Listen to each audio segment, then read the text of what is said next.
Welcome, coffee enthusiasts, to Brewing for Equity, the podcast brought to you by the Coffee Coalition for Racial Equity. Join us as we embark on a flavorful journey through the world of coffee, exploring every nuance and perspective through the eyes of Black and Brown people in the industry. This podcast is a space dedicated to amplifying the voices and experiences of those who contribute to the rich tapestry of the coffee world. We are committed to building a racially diverse and equitable coffee industry. So let's brew conversations, share ideas, and foster a community centered around the love of coffee.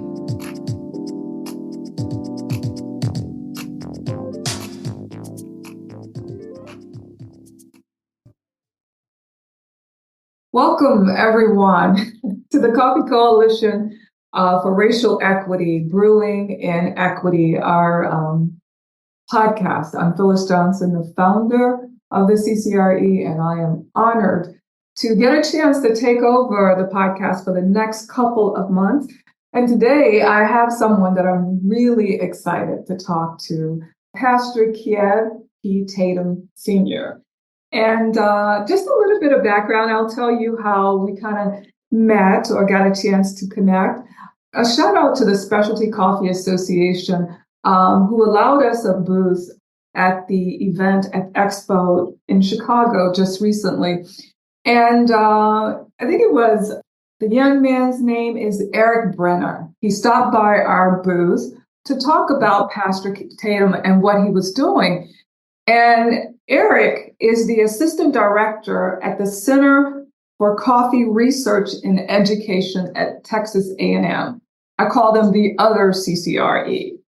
And I've known them for a very long time to work on international projects in coffee, one that I was involved in, which was the Pearl Project in Rwanda that Texas A&M led.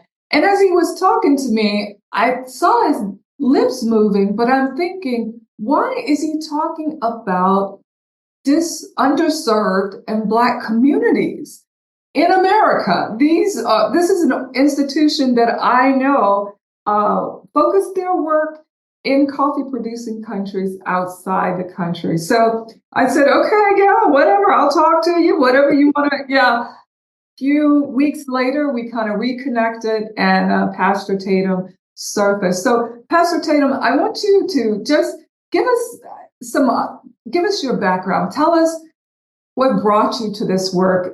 Your bio is amazing. The work that you have done. You know, you're a pastor. Your church is you're the pastor of New Mount Rose in Fort Worth, Texas.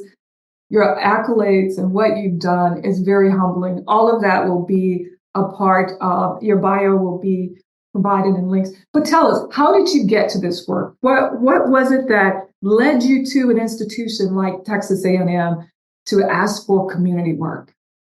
Yeah, well, thank you for having me. I tell you what, I was excited when you asked, and I was even more excited trying to get here this morning to make sure I was set up for this conversation.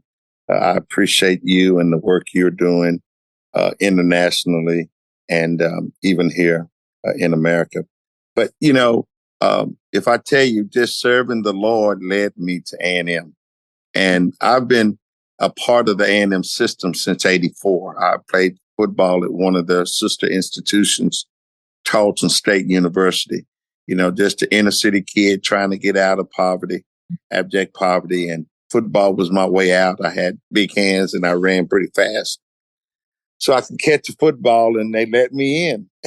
I was not prepared academically and otherwise, but I was, you know, trying to get away from the trauma of the inner city.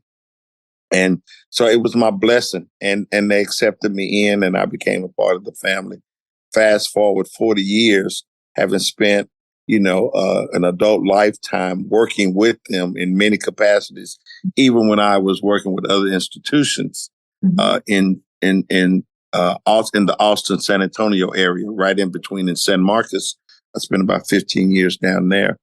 A&M system has always been my go-to. And even when I came back to Fort Worth in 2004 and ended up coming here to pastor New Mount Rose in 2018, you know, I saw they had this open land And I thought, well, we need to do a garden. I reached out to Texas A&M Agriculture Extension, and so they became a part of creating the 4-H Club and the Buffalo Soldier 4-H Club, mind you. And we've been trying to stimulate, Black kids' interest, not only in history, but in the history of the land and how the land can play a critical role in both their healing and their wealth. I say their health and their wealth, if we can get to that point. But this last episode, in terms of how we got to the Center for Coffee Research and Education, was we were doing major, and I mean major distributions of food, PPEs, vaccinations. We even were able to secure some monoclonal antibody infusions, and we did those. Only church in Texas that was able to do that. So we did about $12 to $15 million in distribution, meaning getting products out to the general public, Black, brown, people in abject poverty and otherwise. And it was an incredible experience for me and for our church, because at the same time, our church went under the flood of 2021. So we had an entire restoration project going on right in the middle of the pandemic. But God is faithful. But in that pandemic of doing all of that distributions, we did not receive one penny of COVID money, of pandemic funds to do all of that work. And throughout that work, I was getting frustrated because our city was being discriminatory, our county was being discriminatory against Black churches, and we were the main source of distribution, at least 100 plus that I was working with, state. But the feds were sending us the product, and people wondered, how did this little Black church get all these products? And they told us, because you will give them out. You will not stockpile them like our cities and counties are doing. Wow. You'll make sure the people get those. And boy, I tell you, that was an experience. But to go through that experience in the inner city without receiving any kind of financial support locally or state or federally, I figured that, hey, we're going to have to find some other way, because not only were we not able to secure any funds, just imagine the people we're serving.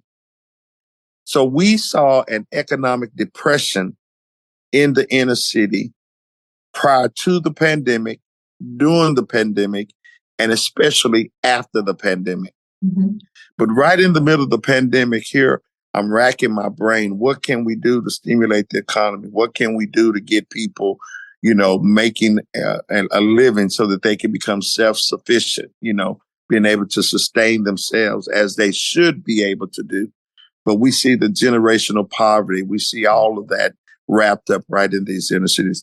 In fact, the zip code, which I was born in, grew up in, and now pastor in, has the lowest life expectancy in all of Texas. Okay. At 67 years, with Black males at 64. And here's an irony. I heard you speak about Rwanda. At 64, Black males have the lowest life expectancy, equivalent to the life expectancy in Rwanda. So that's right here in the inner city. So one night I was scrolling, I think either my Facebook or my Twitter or one of my accounts, because I'm big into social media. And I saw Eric giving this, PSA about their center, about the work they're doing in international cities, how they're taking people who were losing their coffee farms due to this rust worm, and that they were going into those countries and creating these new hybrids that were able to take these once beans that were dying to the rust worm to now to the level of specialty coffee. And it struck me, the whole concept struck me, because in my mind, Texas A&M is a state of Texas institution and should be concerned about the issues in Texas. But here they were in international countries, creating this phenomenal system, of helping coffee farmers, think how they grow beans and was helping them to increase their profit from maybe, say, $1 to $5 with the new bean, which would reduce the migration, in theory, of people leaving these countries coming to America. So I got that whole just phenomenal model. I love it. Great. Hey, hoorah.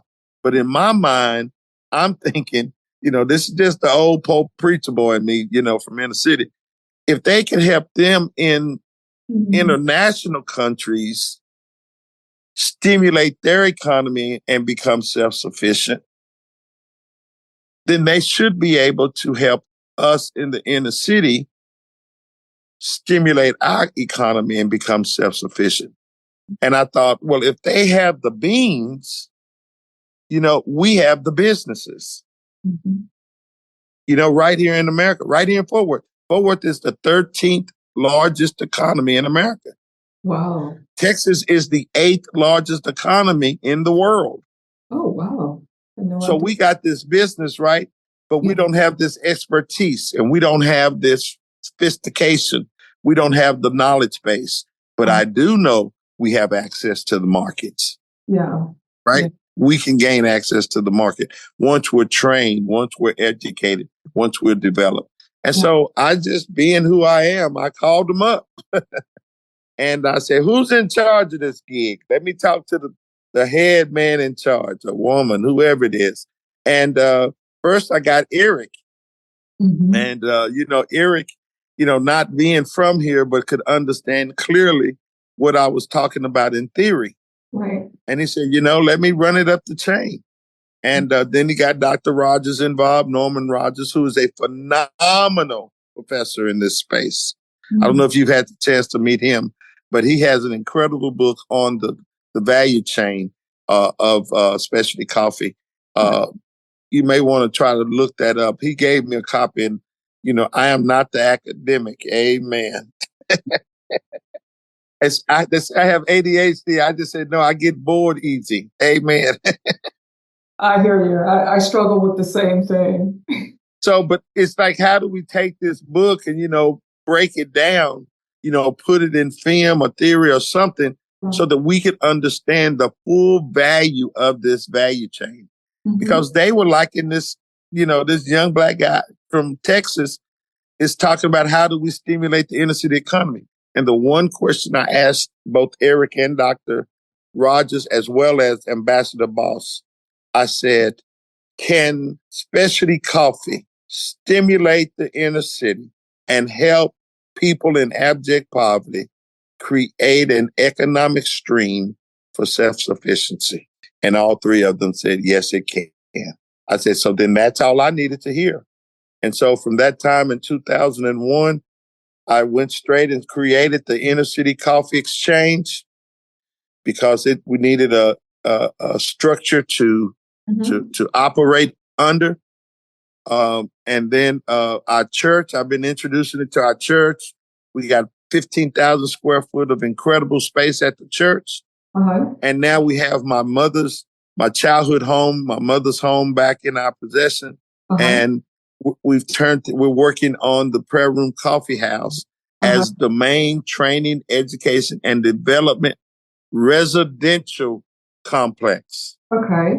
From an old 100-year-old home that we've gutted pretty much, and we're going to redesign it into a state-of-the-art, first of its kind of specialty coffee program for inner city kids. Wow. So there's a lot there. And I have to say, I've seen coffee do a lot of things.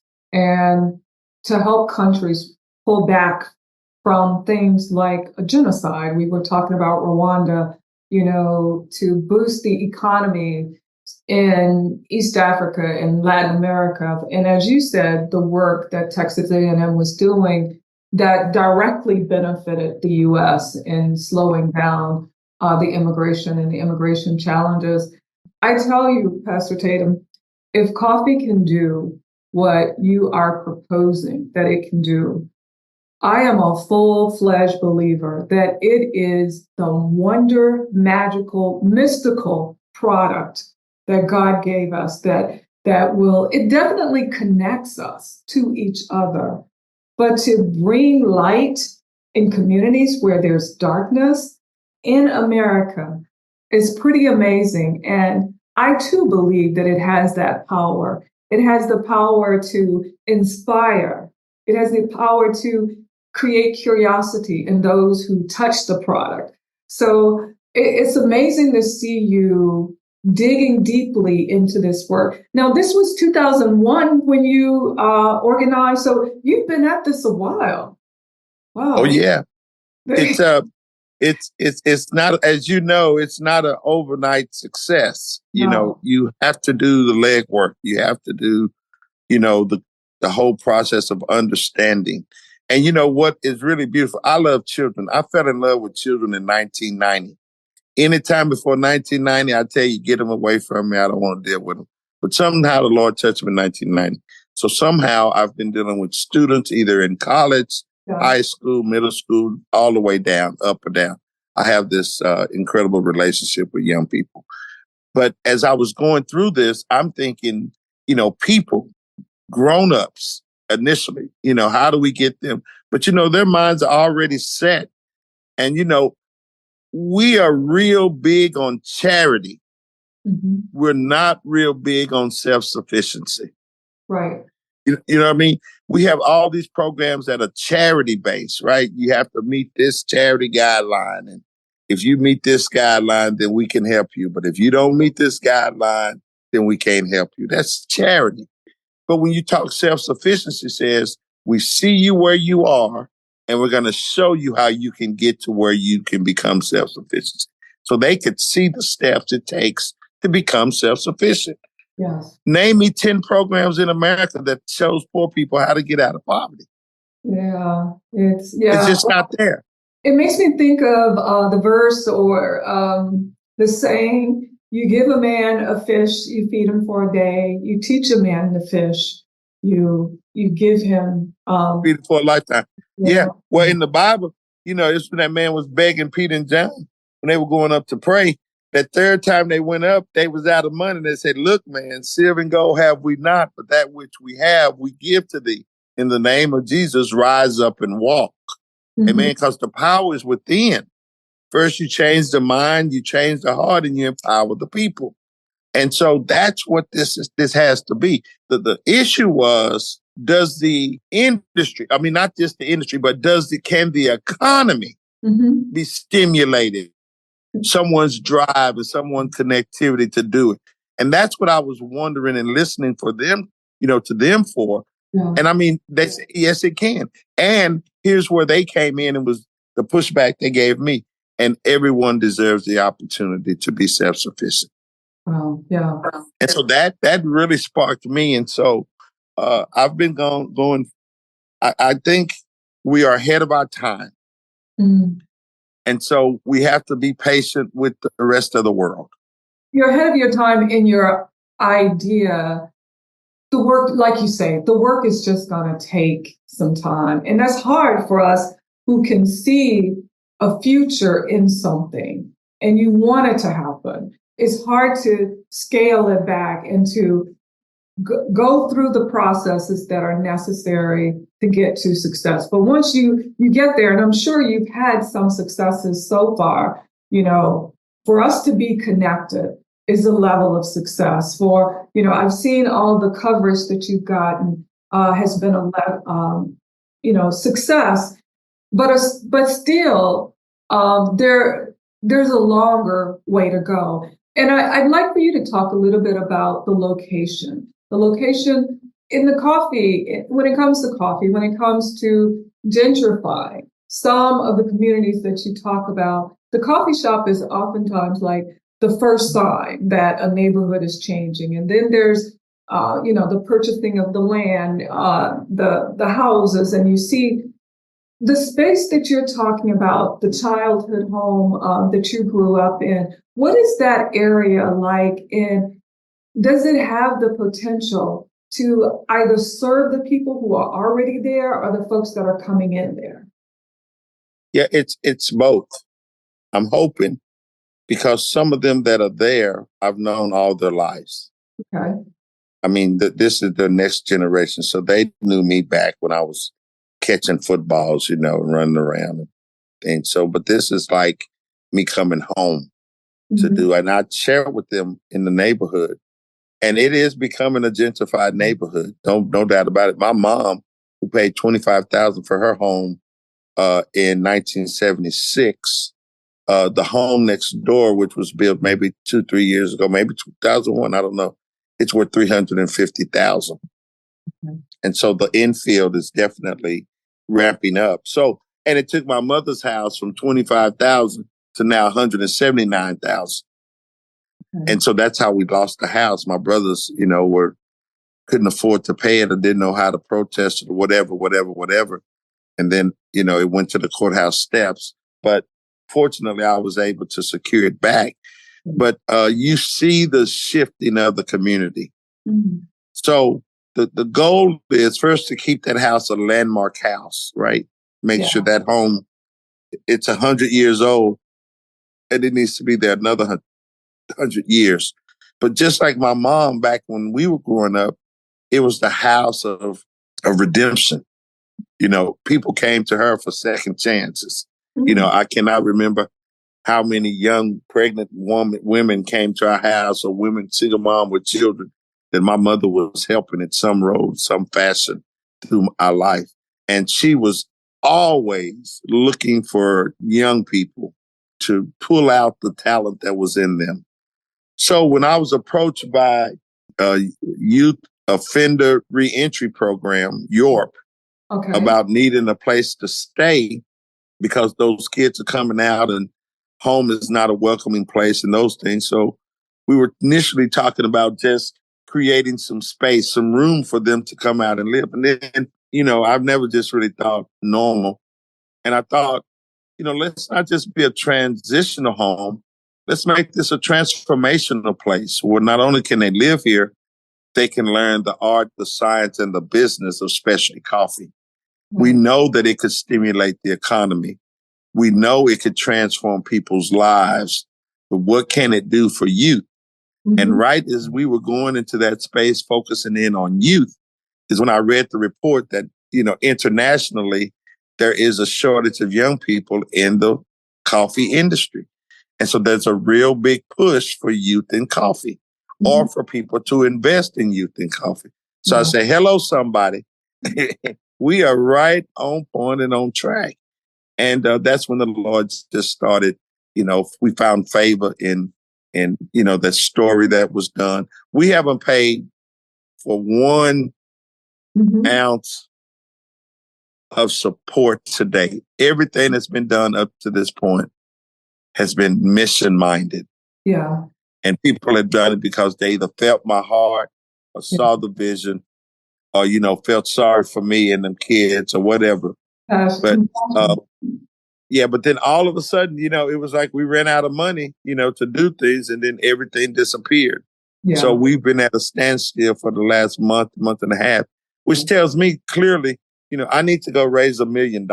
That's all that means, using what the Lord has given me to go raise some money. Yeah. So I'm going to try to hit the road as much as I can to share our story in order to stimulate people's minds to help us do what we're trying to do. Right.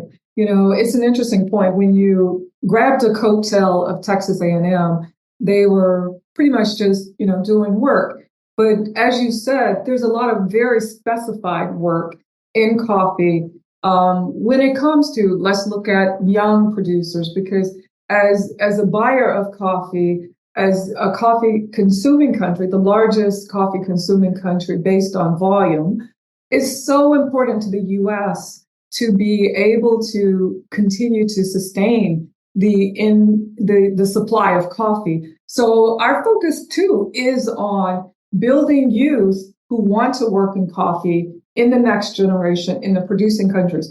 But I think that if there's anyone who can take some of that flashlight and put it on home, is probably going to be you. And I think that if there's some way to share that flashlight, because people connect with people who are like them, right? to be able to develop youth programs in the producing country, as well as youth programs in the U.S. that's helping to both uplift is a phenomenal and doable thing. We just have to have the will to want to. And that's what CCRE is about. When you and I had our first conversation, you said something interesting in that you had a background in civil rights, the rights of people, the social rights of people, social and religious rights of people. But now you're working on silver rights, SILVER, which requires the empowerment part, the empowerment with resources and financial resources to build your own life, the things that you've talked about with Texas A&M. And that gets really difficult, all of it is difficult, but at the CCRE, there are some things that we too are looking at that inspires us. Our mission is to help to place more Black Americans into the coffee supply chain throughout. There are jobs that extend beyond what we see in coffee, and it's opening up the gate. It's opening up that pathway. And for the longest, I told you I'd worked in coffee for 25 years. And I use this term gatekeepers, and I hear the youth talking about, if I work in retail, there's so many gates that won't allow. There's so many times I can't go further than being at the barista level. I can't get into management. I can't learn about importing. I can't move into some of these other international or entrepreneurial opportunities. But I'd like to not see Black Americans coming to coffee as a gate-kept sort of industry. I would really like to see us come to it with a big, huge, beautiful, colorful door of opportunities for us to open. And for us, we need to have the partnerships. We need to have the relationships, because I've been in this space long enough, and I'm sure you understand this as well, that you have to go together in this work. The first coffee company that became a national coffee company was started in 1850. 1850. That was hundreds of years ago, right? Well, over 100 years ago. And for us to not have, for me not to be able to point to a prominent Black American in coffee, and not just in coffee, but in many industries, it's an indictment on us. It's an indictment on us as a country, a space where we who have a percentage, have stake, have invested, not just in this country, but Blacks in Latin America and all over the world have invested in an industry through work, through knowledge.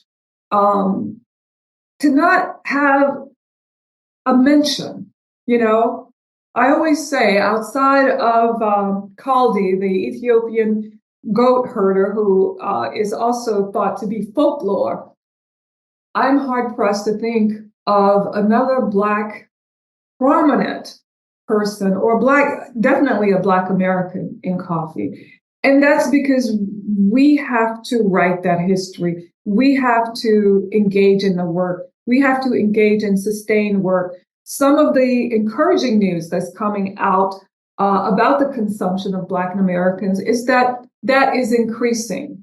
Our consumption level is increasing by 10 percentage points over the last 4 years. And so I'm very thankful to see those numbers, because I'm hopeful that it will inspire entrepreneurship, and it will inspire opportunities like you're building.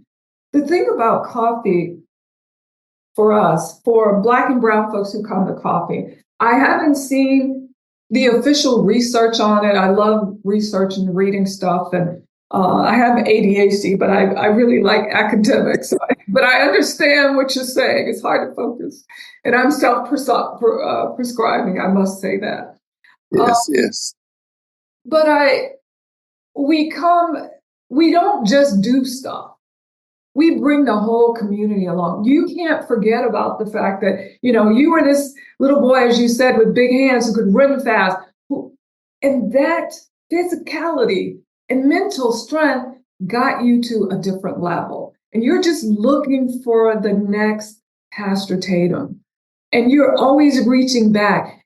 And that's what investments in organizations like ours, the CCRE, as well as your organization, is that those dollars are just multiplied because you're building a community, you're building opportunity. And so that's why I get excited about investments for our work, because I know it's going to be multiplied. It's going to expand. It's going to give ripple effects around the world to come. So I'm excited for you. I'm excited for the work you have done. Just in the conversation that we've had, many of the things, it's been a long journey for one person to hold a dream and to hold it when others come and go and let go and they're excited and then they let go of it. I know a little something about that. But I went to a play last night to see The Preacher's Wife, and they closed the play in Atlanta saying help is on the way, singing help is on the way. And I thought that's a good message for both of us, that help is on the way, right? I hope you get a chance to see it one day. It is an incredible performance. Wow. I digress. You had talked about the house that your mother bought and how that house is the space that you want this business, this opportunity, and not just business, but you want it to be a learning, a healing place. Mm-hmm. And coffee has been known to, for folks who have different challenges, working with it from a roasting or, scientific or sensory level offers some sort of healing. So I think that there are a lot of synergies. And the thing about specialty coffee, I will say, is that we have a generous industry. The folks who enter specialty coffee, they're oftentimes creative and they want better for the world. So as you think about the next steps, getting on the road, asking for the resources that are necessary to move this project forward, do you have, other than just the resources that are needed, can you think of other things the industry can offer you, or the things that you might need that the industry has that would help propel you? Yeah, so part of this, I love the whole sense of mutuality. How do we help each other? As you were talking about it, I was thinking about the project we created. It came to us. It's really interesting. We created the same gram, different grind project. And a young man came to me needing help in court. He was going to court. And I said, show me your papers. And he showed me his papers. And on his paperwork, it had, arrested for 400 grams of this and 300 grams of this. It was just this whole litany of things. I said, man, he said, Pastor Kyev, you told me no judging. I said, I'm not judging you. I'm thinking, if you can do this with grams of cocaine, you can do grams with coffee. It's the same gram, it's just a different grind. And that stuck. He thought, man, this got some meaning to it. So when he grabbed it, he had to have been like a kingpin or something selling that much, getting caught not once, but like 5 or 6 times. I didn't ask about all that. I was just thinking about his mental capacity. Yeah. They have the skill set. Right. They just don't have the access. Right. They don't have access to training. They don't have access to education or economics, and they don't have access to development. They don't have that set up. So that's what this whole project is about, setting up a training, education, and development center in the heart of the inner city and asking the question, can we take these same kids who are in abject poverty, who are trying to get out of poverty the best way they know how, and give them a product that's internationally stimulating to the entire world? And can they learn what they need to learn to figure out what is this whole entire specialty coffee industry about, and get out the projects and not have to get their heads beat up running a football. Right. They can figure it out. And part of this project, and this is just the Lord working, divine connection. I got a call from the United States Department of Commerce Office for Faith-Based asking me to quarterback this initiative they had to try to open up access to commerce to underrepresented communities. And I was just thinking, man, if that ain't the Lord giving me access to this, right. At the same time, we're trying to give people access to coffee. Right. So as always, we try to make the dots connect. And it's an extraordinary God-given vision, no doubt about it. And I believe this, and you have to believe it because you wouldn't have been in coffee this long. If God gives the vision, he'll provide the provisions. We just have to find them, like you say. It's on the way. It's around the corner, but we have to keep working until. Yeah. I grew up in the Baptist church, and I remember just being so Come on. being so frustrated as a young adult, my husband and I starting this business that we knew nothing about, green coffee importing, a really hidden base of the business. And I had to do a presentation to some of the sisters in the church and the older mothers in the church. And as I did the presentation, they gave me a little advice. One lady said, you're going to be sorry you wore those shoes one day. And the other lady said to me, God will never lead you where he's not going to keep you. Yeah. And it just pierced my heart because in that moment, I knew that I was having challenges, that I didn't understand this thing that I was trying to do. And not many people around me that were close to me understood it. But I felt if I were protected and kept in my decision making and understanding where wisdom comes from, it was all of those initial thoughts and meditations. And then I remember one night, I was very frustrated and I picked up my Bible and I'm like, I'm just going to read a verse, and I've always heard people say, it just falls to the verse that you need. I can't remember the exact verse, but the verse read, the just sporadic random verse that fell open onto my Bible had something to do with those who labored required the largest part of the effort. And here I was trying to work in an industry where I was working with poor farmers, and they were the ones receiving the least amount and continuing to struggle. And it is all those little moments. If I had an opportunity to offer some words of encouragement to a pastor whose day job and night job is to do that, is that there's always these opportunities when you're ready to give up, that something just comes up and gives you just enough energy to keep pushing it forward. And that's been happening for you since 2001. So congratulations. Congratulations Well, where you are. This interview, I was at one of those moments because, the door's been shut. We've been figuring out how we're going to go to the next step. Of course, you have been a part of that discussion with not only the Center for Coffee, but also the positive youth development experts, Dr. Andrea, bringing her in. And that's what this whole thing means at the end of the day.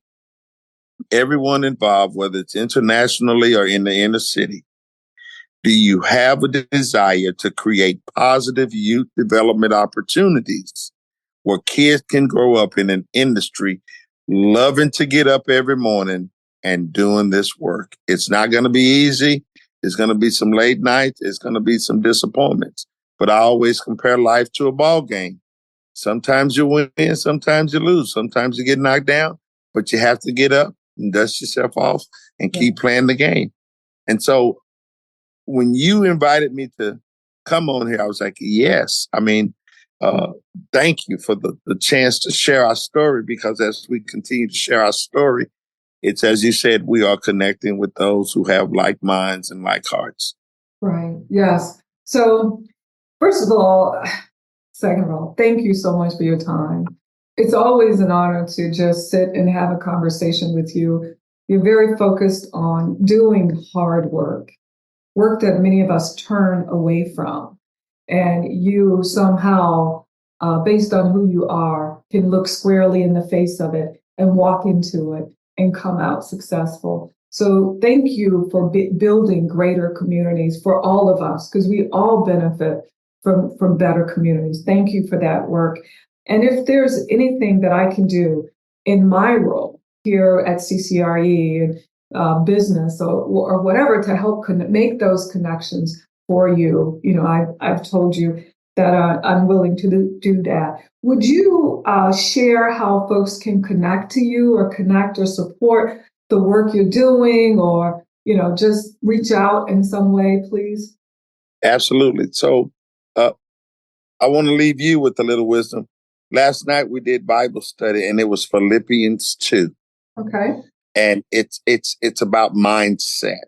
Mm-hmm. That's what in making our business mindset line up with the scriptorial mindset or spiritual mindset. And it's right there in that second chapter of Philippians. And so he's talking about, let this mind be in you that is also in Christ Jesus.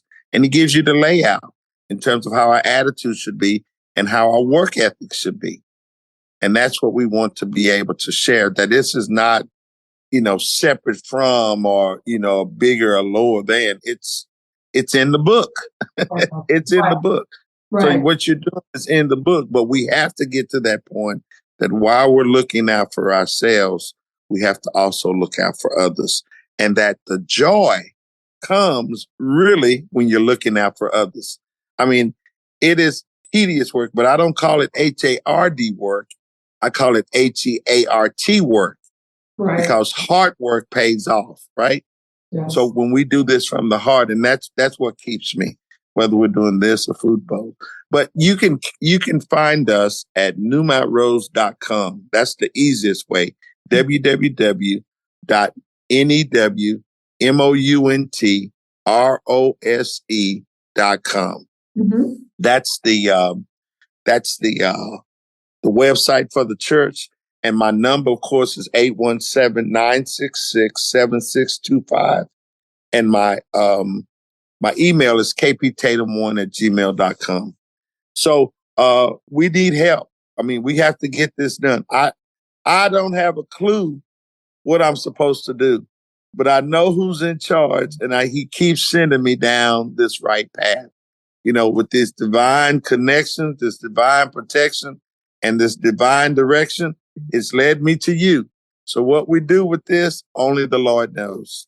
Well, Pastor Tatum, I know there are 3 opportunities for meetings that are happening in Texas next year. The Specialty Coffee Association is not in Fort Worth, it's going to be in Houston.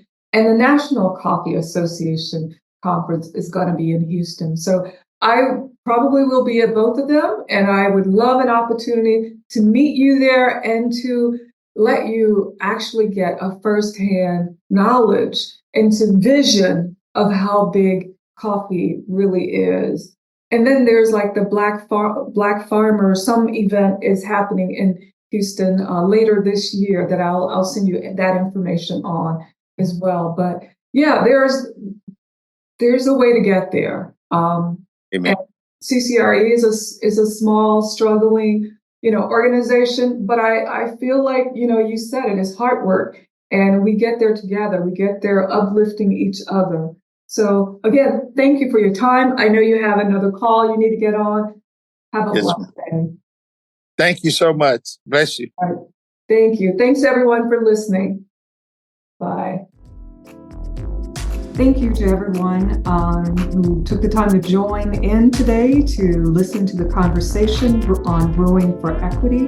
We want to thank our guest, Pastor Tatum, for his dedication to community and to discuss the project that he's working on to help build the Black inner city community with coffee. And yes, I believe it's possible. And I know that he does too. So continue to do good work out there. And thank you for joining us. Thank you for your support to the Coffee Coalition for Racial Equity.